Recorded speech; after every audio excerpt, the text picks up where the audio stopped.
I'm going to share with you guys today something that is important. It's important for us to understand and know, and it's my experiences. It doesn't mean that uh, what I say covers this subject in totality.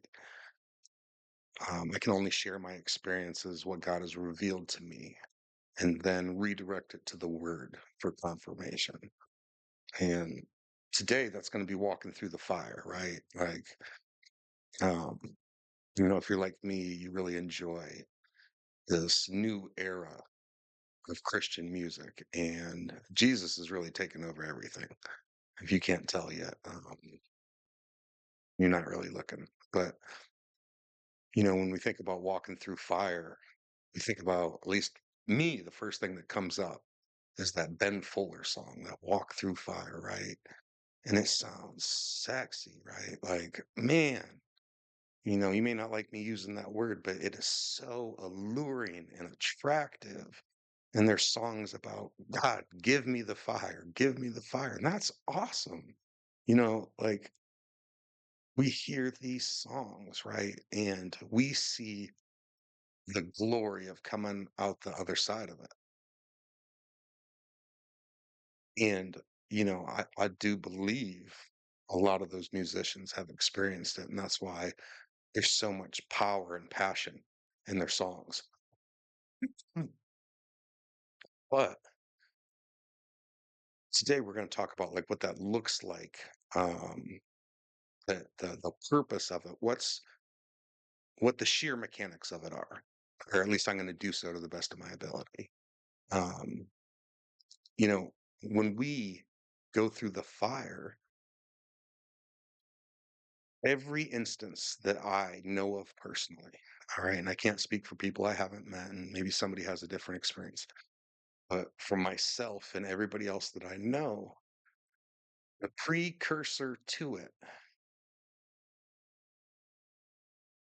was obedience, right? It was being obedient. All right. So think about this. Shadrach, Meshach, and Abednego were thrown into the fire because they refused to bow to an idol, a gold statue, because they know we only bow to God. We don't bow to man. We don't bow to presidents, governors, uh, politicians, judges, courts. We don't bow to other people. God is the only one that gets that. And their obedience got them thrown in furnace, right? So your obedience, all right, is going to be what causes it, is going to be the precursor that lands you in there. And the second part is it is going to be somebody else that takes an action that puts you in the fire, right? Again, who threw Shadrach, Meshach, and Abednego into the fire? It was King Nebuchadnezzar. And that was a physical fire, right? But God is so intentional with everything that he does. All right. He uses parables because it makes us meditate on them to understand them fully. And the word says that we need to meditate on it, right? Like we don't just read it and let it go in one ear and out the other. We're supposed to meditate on it, think about what it looks like, etc. Right? That's why God uses parables, but he uses metaphors. We serve a God who is just masterful in art and poetry and literature, right? He's writing our stories. Like even creation goes to the beat and the cadence of Hebrew poetry.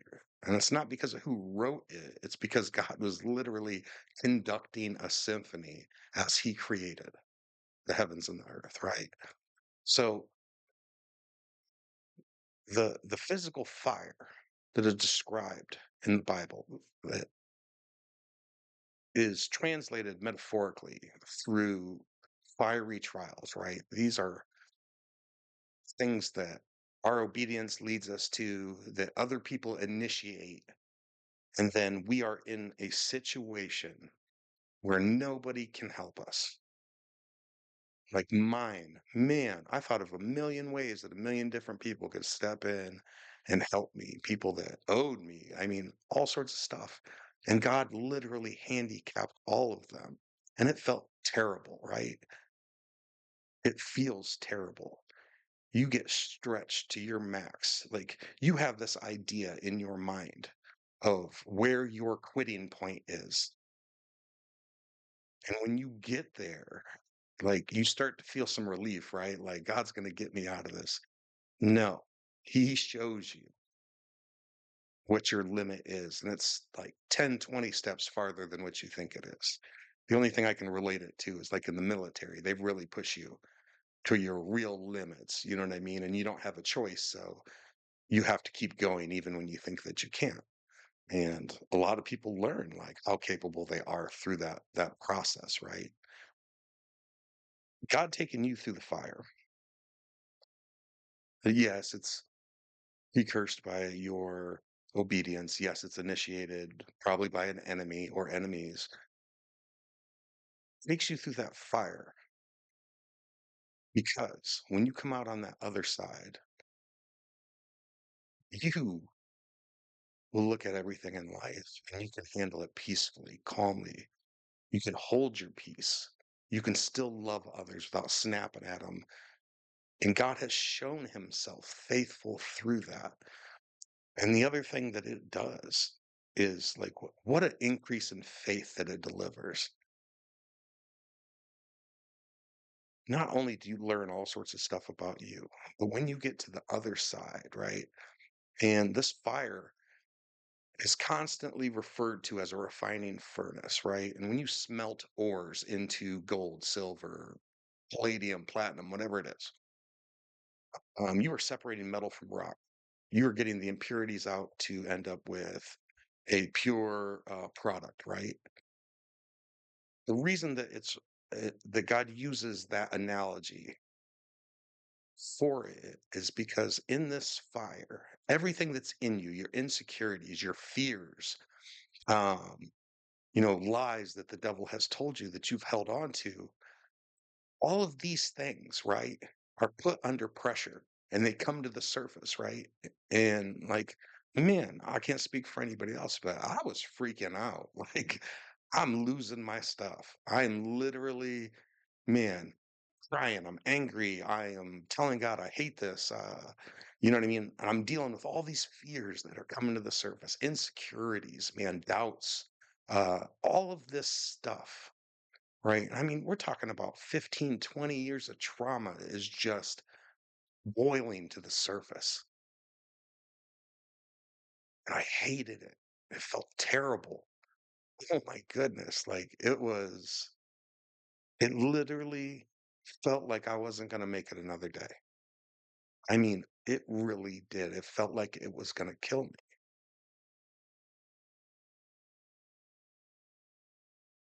And the point is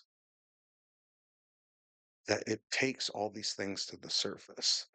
And then you get this dwell, or at least I did, and God just comes and scrapes all that trash off you. And that hurts too, right? That's that separating process where now everything's at the surface. Now we're gonna deal with that.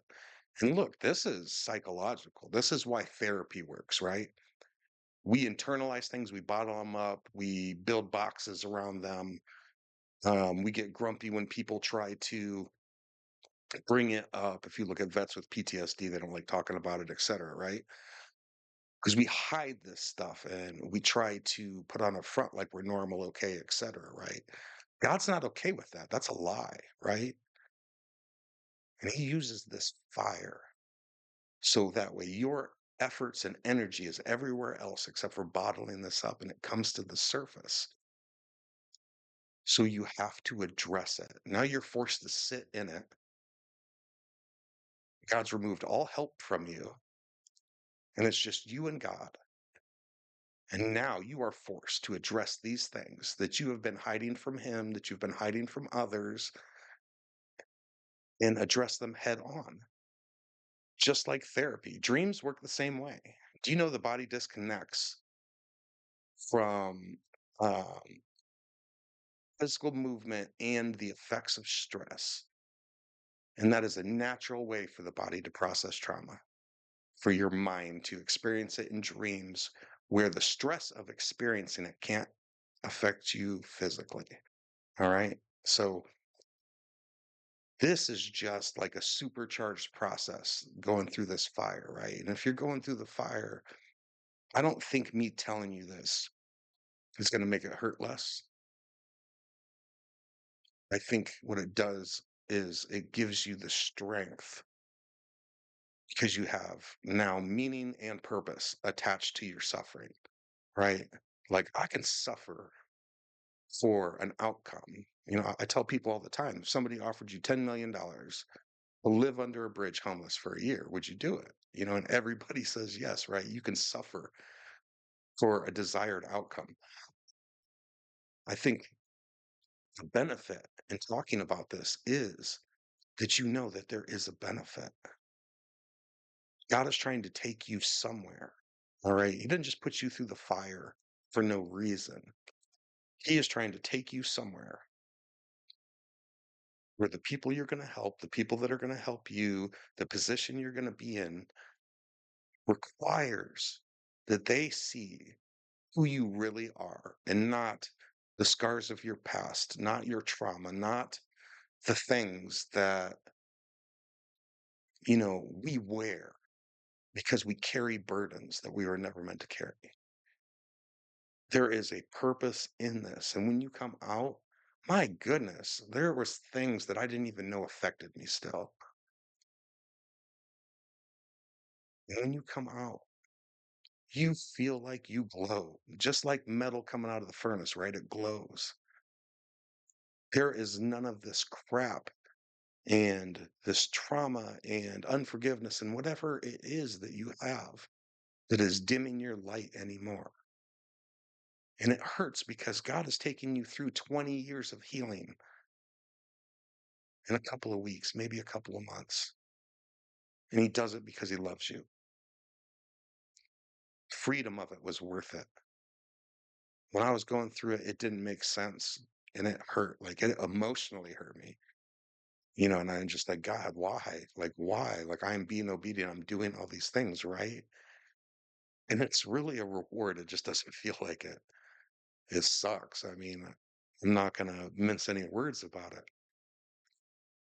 But after you get out and you look back, like, I am so grateful that God allowed me to experience that. I am so grateful that I don't have to carry the last 20 years into the next 20 years. And if you're going through it, or you see this before you go through it, just remember it is from God's love. And true love brings us accountability, it brings us growth. It is worried about us and not our feelings, right? God loves us. He is not emotionally invested into your emotions and feelings.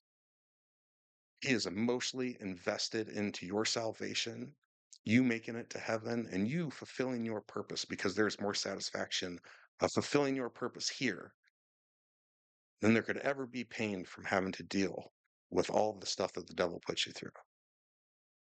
So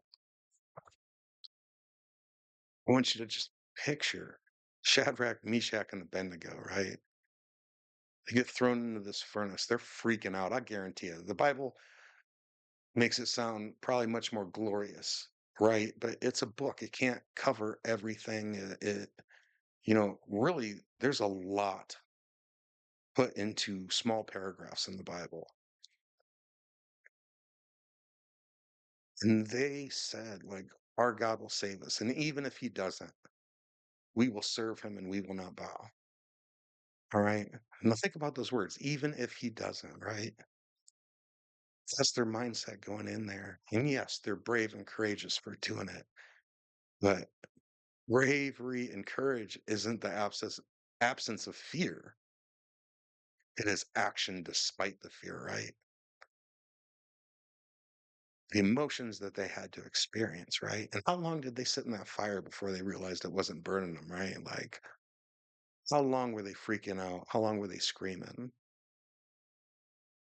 before they finally realized that they weren't being burnt? Before they finally realized that God was in the fire with them? Even Nebuchadnezzar says, "We only threw three in, but I see four." And when they came out, they didn't even smell like smoke. When you come out of the fire, you will not look like what you've been through. I know some people counting on my downfall got to be so disappointed because I'll tell you what, I wake up every day, I put a smile on my face, I go help people. The stresses and pressures of life are nothing because of what God did to my faith there, right? It wasn't just a refreshing, like he supercharged it. He increased it. He made it more potent. He expanded it in every dimension that you can, plus some that I probably don't even understand. And when he speaks and says something, I can wait a year or two and be confident that whole year or two that he's going to do exactly what he said because he put me through that, because he healed me through the most intense emotional pain that I'd ever experienced in my life. And it was just jam packed and bookended in such a small amount of time, right? But think about Shadrach, Meshach, and Abednego when they stepped out of that furnace. Not only were their faith increased, not only were they proven faithful through their actions and approved by God, but those people, all those people that bowed when they got over their shame, was not their faith increased? How could it not be, right? How could it not be?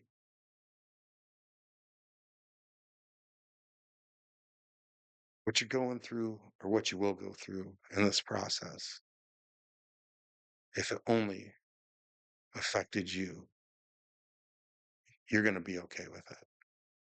When you get the results, you're going to have that Manasseh moment, right? The Lord has made me forget my sorrows, and you're going to move on from that. Better, healed, whole, powerful, walking in authority, walking in confidence in our Lord and Creator. What?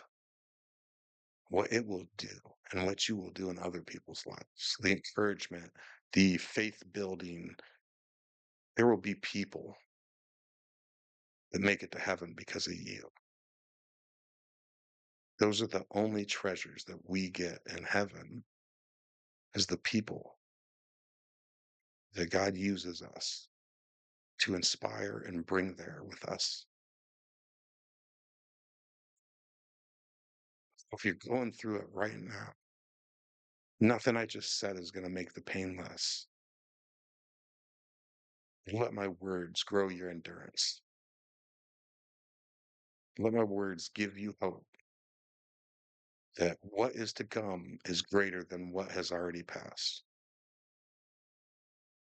And God's doing this because he loves you. And if we're being honest, he built you for it. He literally built you for it. You can probably look back at your life and see that you survived things that other people wouldn't, that you made it through, that you had to start from scratch and you still found the blueprint and the strength and the motivation to do it. God builds us for what he calls us to, and he prepares us for it, and he strengthens us, and he fills us with light, with hope, with love.